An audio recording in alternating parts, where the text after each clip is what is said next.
Baik, selamat malam untuk kita semua. Perkenalkan, nama lengkap saya Maria Monica Flaviana, NIM 1803030014, mahasiswa jurusan Sosiologi kelas A semester 7. Pada kesempatan kali ini saya akan menjelaskan sedikit isi materi dari buku ke-5 tentang pembajakan ekonomi budaya di media, kekayaan intelektual dan tenaga kerja di bawah restrukturisasi neoliberal. Jadi yang pertama kita ketahui bahwa teori restrukturasi kapitalis terlambat biasanya terbelah oleh konflik, distabilkan menurut beberapa paradigma. Sebuah paradigma industri yang mencakup pembagian kerja, sebuah akumulasi yang mencakup pola produksi dan konsumsi, dan mode regulasi yang mencakup institusi, organisasi, bentuk, dan norma budaya yang menstabilkan akumulasi. Meskipun secara nominal stabil, bentuk-bentuk ini dapat berhasil kontradiksi. Kapitalisme akhirnya menyebabkan strukturasi dari paradigma tersebut. Selama krisis Fordisme kira-kira terjadi pada akhir tahun 1960-an hingga awal 1970-an, sejumlah politik hukum dan perubahan ekonomi politik dilakukan meresmikan era pasca Fordis akumulasi kapitalis. Hubungan antara pasca Fordisme dan neoliberalisme menyerupai pembagian antara basis ekonomi dan ideologis, superstruktur, dan teori Marxis. Ini berarti bahwa neoliberalisme dalam beberapa hal hanya cara untuk membingungkan realitas pasca Fordis, hubungan ekonomi yang memiliki kekuatan penjelasan yang lebih besar. Namun pembagian basis dan suprastruktur dalam teori Marxis adalah salah satu sebagai catatan dialektika ekonomi. Dalam bab ini saya akan menganalisis teori-teori krisis di Fordisme dan kemudian beralih ke diskusi tentang bagaimana neoliberalisme berfilsafat mencerminkan transformasi Fordisme di tingkat negara, kebijakan, dan pembentukan subjek. Sementara era Fordis biasanya berasal dari tahun 1930-an hingga 1970-an. Fordisme mengambil namanya dari tokoh sebelumnya, Henry Ford, yang berupa tenaga kerja industri melalui pencipta pabrik besar-besaran, pekerja jalur perkaitan, dan kota-kota pabrik yang dipantau secara ketat.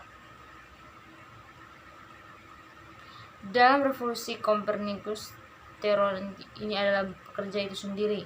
Dalam segudang pemberontakan yang memicu krisis kapitalisme, memacu Haftal untuk mengembangkan metode untuk protes sekitar pemberontakan ini.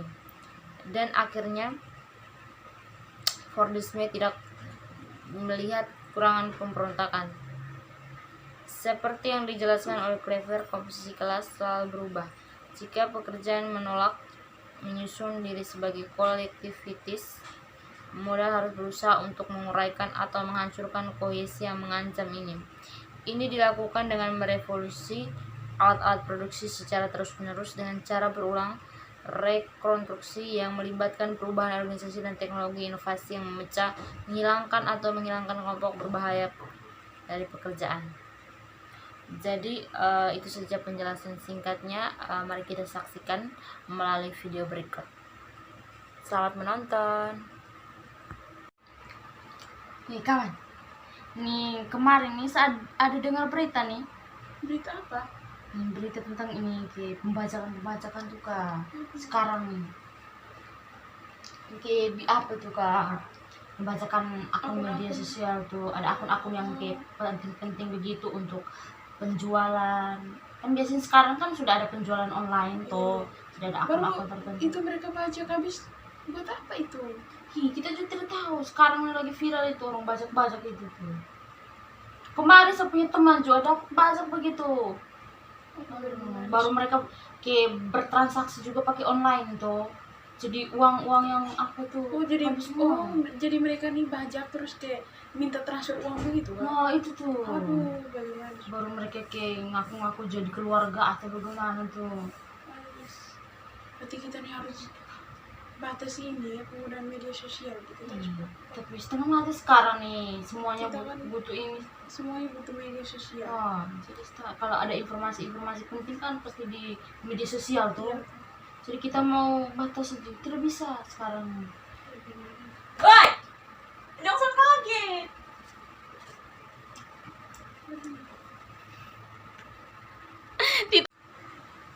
Aduh, kemarin tuh satu teman juga kena bajak.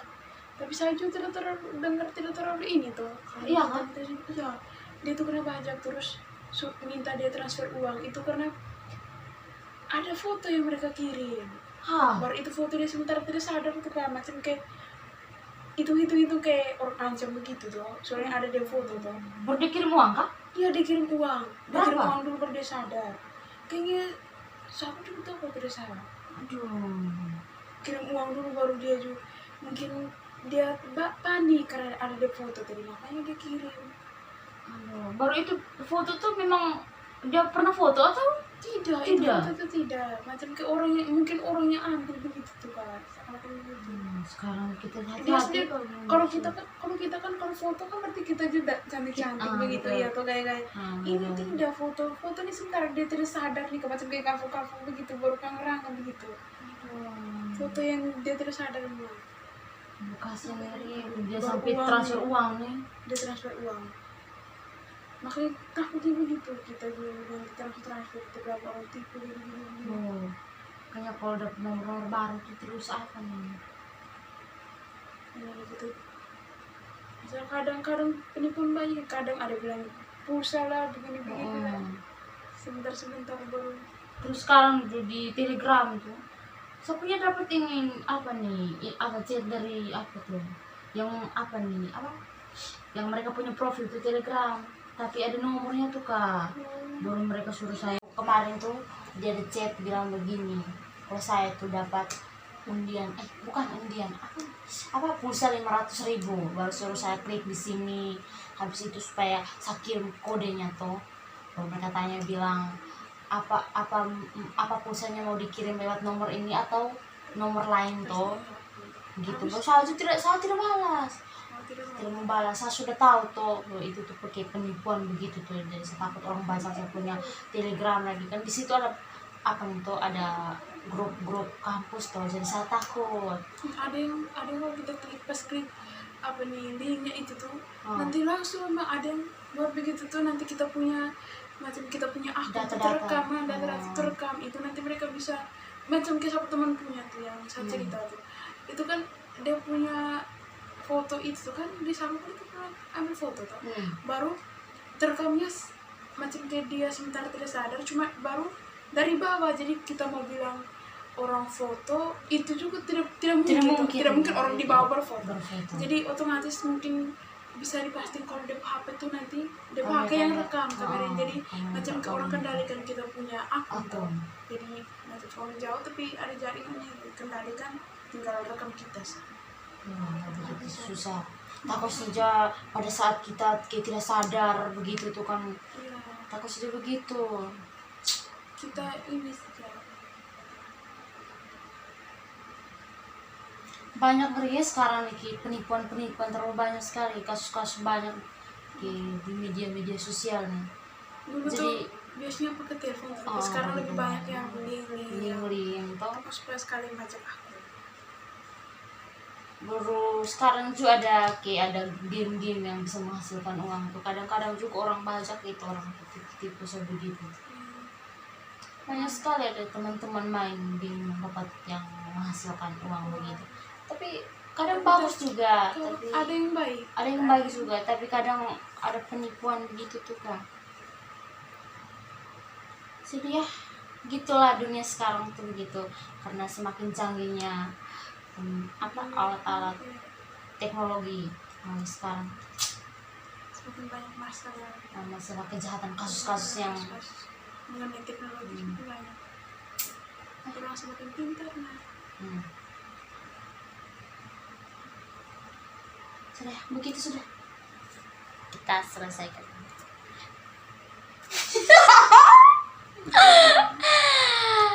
Terima kasih jangan lupa nonton ya.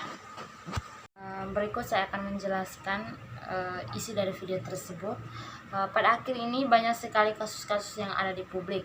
Misalnya kasus pembajakan yang pada akhir-akhir ini kian marak diperbincangkan. Apalagi adanya pembajakan budaya, ekonomi juga. Banyaknya karya seni dan budaya yang berkembang di Indonesia harus menjadi suatu kebanggaan tersendiri untuk bangsa ini. Dari berbagai macam ragam seni dan budaya yang ada di Indonesia harusnya patut mendapat perlindungan yang layak dari pemerintahan agar tidak ditiru oleh bangsa lain. Budaya yang baik selalu mempengaruhi pribadi yang baik karena kebudayaan yang sangat melekat pada diri seseorang atau dalam setiap jiwa manusia. Di Indonesia, lambang Garuda Pancasila Bhinneka Tunggal Ika sangat memberi pengaruh besar dalam hubungan kebudayaan dengan kepribadian. Budaya lokal yang dimiliki Indonesia sangat beragam. Pada tiap-tiap daerah di Indonesia misalnya memiliki ciri khas tersendiri seperti rumah adat, pakaian adat, tarian adat maupun adat istiadat yang dianut. Semua itu dapat dijadikan sebagai kekuatan untuk memperkokoh ketahanan budaya bangsa. Jadi akhir-akhir ini terjadinya pembajakan. Pembajakan itu bermacam-macam seperti yang kita ketahui bahwa pembajakan kebudayaan, dari pembajakan ekonomi, pembajakan hak cipta, pembajakan buku, dengan pembajakan akun media sosial. Seperti yang kita ketahui sekarang bahwa terjadi banyak kasus-kasus tentang pembajakan atau pembajakan secara ilegal. Kita juga dapat melihat atau mengamati bahwa saat ini memang lagi ramai orang menggunakan medsos sebagai lahan berjualan, di mana orang menggunakan medsos sebagai lahan berjualan untuk kebutuhan ekonomi.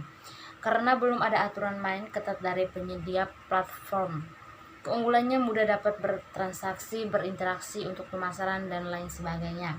Namun demikian menurutnya ada banyak masalah yang timbul dalam transaksi online yang menggunakan media sosial. Dia merujuk data dari Yayasan Lembaga Konsumen Indonesia untuk profil transaksi di Indonesia, menunjukkan statistik diisi pelangganan tentang keluhan bertransaksi di e-commerce.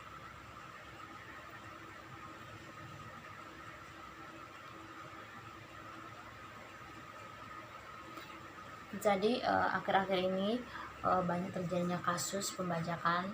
Salah satunya itu pembajakan akun di media sosial. Jadi di media sosial itu ada banyak aplikasi-aplikasi yang bermanfaat untuk kebutuhan ekonomi juga. Ada yang mencari uang melalui aplikasi-aplikasi di media sosial. Nah, ada juga ada akun-akun yang penting untuk kegiatan bertransaksi.